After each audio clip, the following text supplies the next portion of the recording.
toujours le vendredi 8 juin 2018.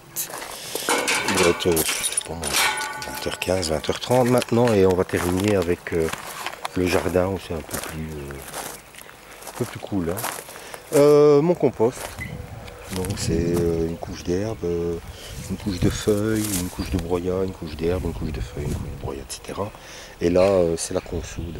C'est la consoude. À un moment, il va quand même falloir que je puisse retourner tout ça. Il me reste encore une dizaine de sacs de feuilles.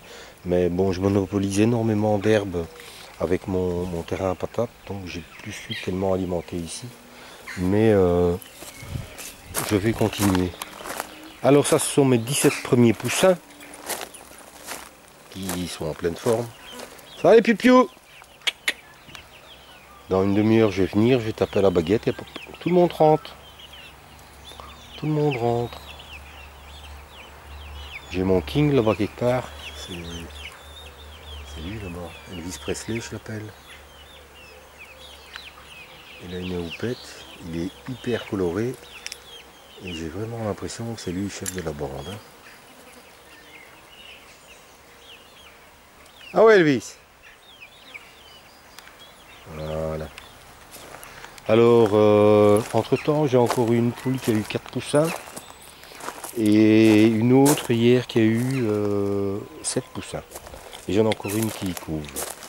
Alors ici, il faut que je mette un peu d'ordre, j'ai encore beaucoup de bêtes. Là, c'est foutu, les salades. Je pense même que c'était des romaines, mais elles ont monté. Les carottes, je dois les nettoyer. Là-bas dans le fond, j'ai encore des piments, des poivrons, des concombres, enfin tout ce qui me restait. J'ai tapé là-bas dans le coin, je vois. Alors ici, mes fèves sont en train de filer. Donc elles me font presque pas de fruits, ou pas de fruits du tout. Et bon là, ma belle-mère a dit à mon épouse qu'il fallait les châtrer hein, au-dessus pour qu'elles puissent développer. Et ça fait 15 jours que c'est marqué sur mon papier que je dois mettre un fil. Parce que si j'ai un petit coup de vent, je pense que c'est mort. Ça, c'est les premières pommes de terre que j'avais mis en terre. Et ben, elles sont bien.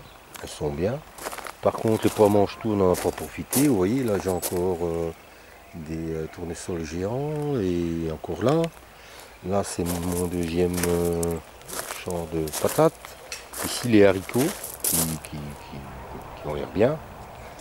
Et j'ai encore mis un concombre devant, un concombre derrière. Mes 3 dernières gouttes de pommes de terre. Mais je dois surveiller, hein, parce que Dorifort aussi. Là, hein.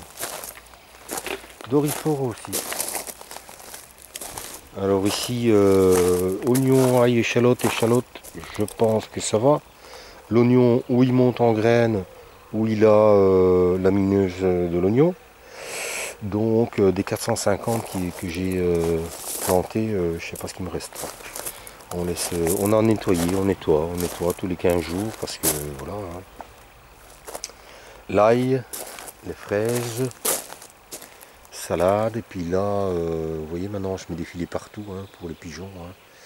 J'ai encore des choux chinois, des salades, etc. Un petit tour dans la serre à tomates.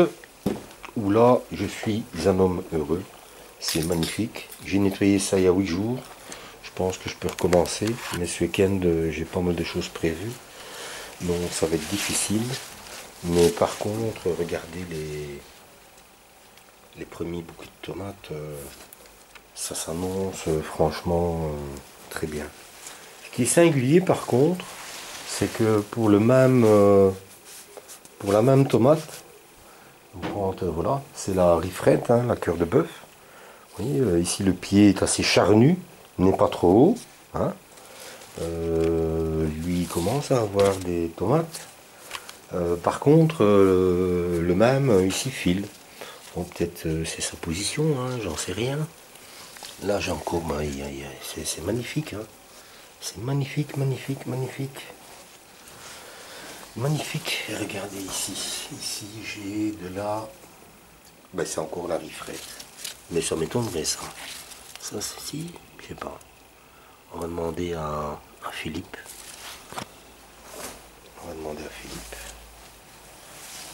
voilà.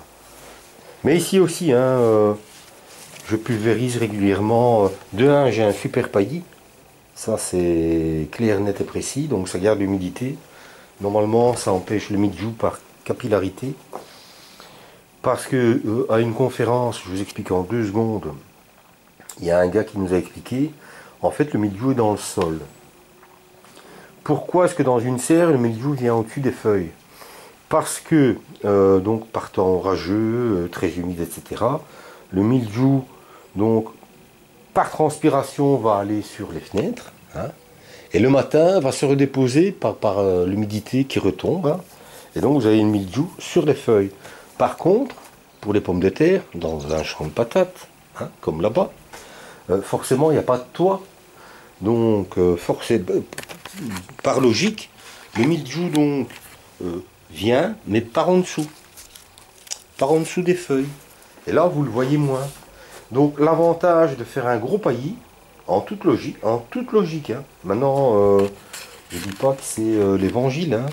Ça doit vous éviter d'avoir le mildiou. Ça plus un traitement du sol par un purin de prêle, donc par arrosage, et de temps en temps aussi un pulvérisage en mélange prêle, gonfle ou d'ortie. Vous devez avoir des plants de pommes de terre ou de tomates extraordinaires et qui sont protégés des maladies. J'ai encore tout ça à repiquer, encore des choux. Ça c'est ma deuxième bouée de basilic que j'avais semée. Et bien voilà qui termine ma 3e vidéo pour ce jour. Comme ça je me suis un petit peu rattrapé. Je vous souhaite à tous un bon week-end. Ma vigne aussi. Là on m'a appris aussi un petit peu à tailler tout ça, on va voir. Je souhaite à tous un bon week-end. Normalement par chez nous on ne devrait plus avoir d'orage ce week-end. Donc ça devrait aller. Ça c'est les derniers piou-piou. Normalement c'est 7. Au total pour l'instant ça m'en fait 28. 28 et à mon avis c'est pas fini. Donc je souhaite à tous un bon week-end, éclatez-vous bien dans vos jardins et à très bientôt pour une prochaine vidéo. Salut!